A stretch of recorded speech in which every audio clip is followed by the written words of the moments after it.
Assalamualaikum warahmatullahi wabarakatuh. Kami dari kelompok 13 akan mempresentasikan mengenai bab 13, yaitu strategi berdasarkan daur hidup produk.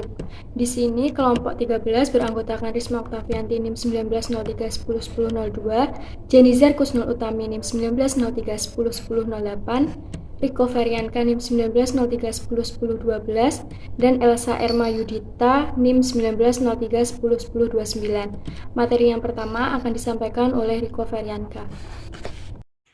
Assalamualaikum warahmatullahi wabarakatuh. Saya Riko Ferianka dari kelompok 13. Di sini saya akan menjelaskan tentang produk. Yang pertama, masa pengenalan. Masa pengenalan dengan strategi produk dasar. Yang kedua, masa pertumbuhan dengan strategi peningkatan produk. Yang ketiga, masa pematangan dengan strategi diferensiasi. Dan yang terakhir, masa penurunan dengan strategi rasionalisasi. Pada fase pengenalan, produk yang dikenalkan adalah produk dasar. Terdapat dua alasan melakukan hal ini, yakni yang pertama, produk versi canggih belum dikembangkan.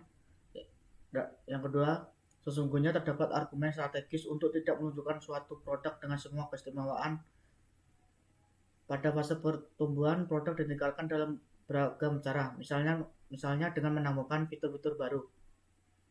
Pada fase pematangan, diferensiasi produk dilakukan untuk membuat banyak pilihan variasi yang dijual pada berbagai macam segmen. Sedangkan pada fase penurunan mungkin tidak menguntungkan tetap menjaga semua ragam produk. Maka ragam produk yang kinerjanya kurang bagus akan dihilangkan. Sekian dari saya. Selanjutnya akan dijelaskan oleh teman saya. Assalamualaikum warahmatullahi wabarakatuh. Perkenalkan, nama saya Elsa Erma Yudita NIM 29. Di sini saya akan menjelaskan mengenai strategi berdasarkan daur hidup produk dari segi pelanggan. Jadi, jenis pelanggan itu ada 4 sesuai dengan masanya, yaitu inovator pada masa pengenalan, pasar masa awal pada masa pertumbuhan, jenis pasar masa akhir pada masa pematangan, dan jenis konservatif pada masa penurunan. Inovator adalah mereka yang selalu ingin mencoba segala sesuatu yang baru. Kebutuhan mereka bisa terwujud misalnya karena menginginkan produk dengan performa yang paling bagus, ataupun tidak berwujud misalnya karena ingin dilihat sebagai orang yang paling melek teknologi. Kebalikan hal di atas adalah pelanggan konservatif yang tidak akan membeli sampai kebutuhannya ditetapkan dengan sesama dan kekurangan produk sudah dieliminasi dengan berbagai inovasi yang dilakukan perusahaan. Pasar masa awal dan akhir terletak di antara dua kelompok ekstrem tersebut. Dari analisis ini, jelas bahwa pernyataan yang kita buat untuk suatu produk sangatlah penting. Kata baru adalah keunggulan positif bagi pembeli jenis inovator, tetapi kurang menarik minat jenis konservatif. Para pelanggan tipe 1 ini lebih terpengaruh faktor tidak berwujud, sementara pelanggan jenis keempat memerlukan bukti yang lebih kuat. Selanjutnya, dari segi harga. Pada masa pengenalan produk, harga bisa diatur tinggi karena pada saat itu mungkin belum ada pesaing sehingga belum ada perbandingan harga. Konsumen mau membayar harga tinggi untuk produk baru. Lagi pula akan lebih mudah menurunkan harga pada saat terasa terlalu tinggi dibandingkan dengan menaikkan harga pada saat terasa terlalu rendah. Pada saat produk memasuki fase pertumbuhan dan pematangan, harga diatur rendah karena sudah banyak kompetitor. Sedangkan pada saat fase penurunan harga, ada kemungkinan bisa meningkat karena persaingan sudah mulai berkurang atau langkanya produk. Terima kasih, sekian penjelasan yang dapat saya sampaikan. Selanjutnya akan dijelaskan oleh rekan saya.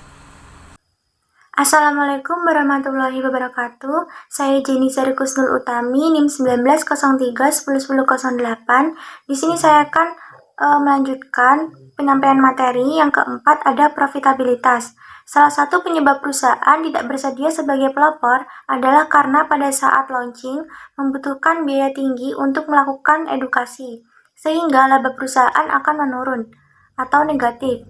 Pada fase pertumbuhan, profitabilitas mungkin akan mencapai maksimum karena produk mulai dikenal konsumen dan pesaing belum banyak. Pada fase matang, ada resiko profitabilitas menurun karena persaingan semakin intens sehingga ada kemungkinan timbul perang harga. Pada fase penurunan, bisa dimungkinkan terjadi penurunan atau kenaikan profitabilitas. Penurunan terjadi karena produk sudah mulai ditinggalkan konsumen, sementara jumlah pesaing masih banyak.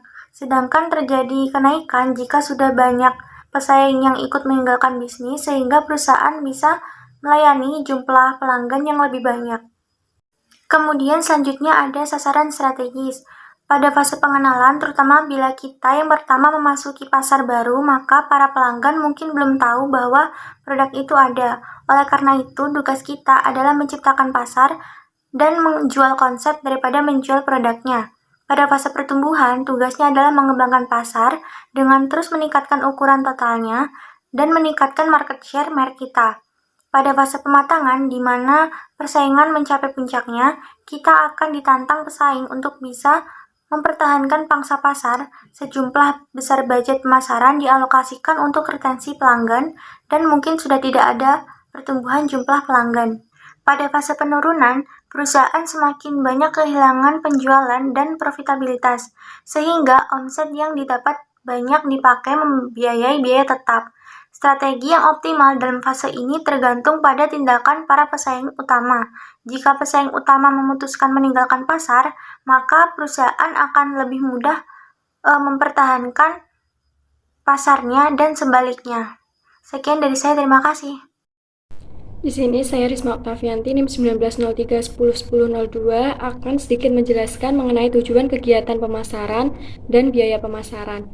Yang pertama, tujuan kegiatan pemasaran. Pada fase pengenalan, tujuan pemasaran adalah membuat pasar menyadari adanya produk kita dan meyakini pelanggan mengapa perlu membeli produk yang kita punya.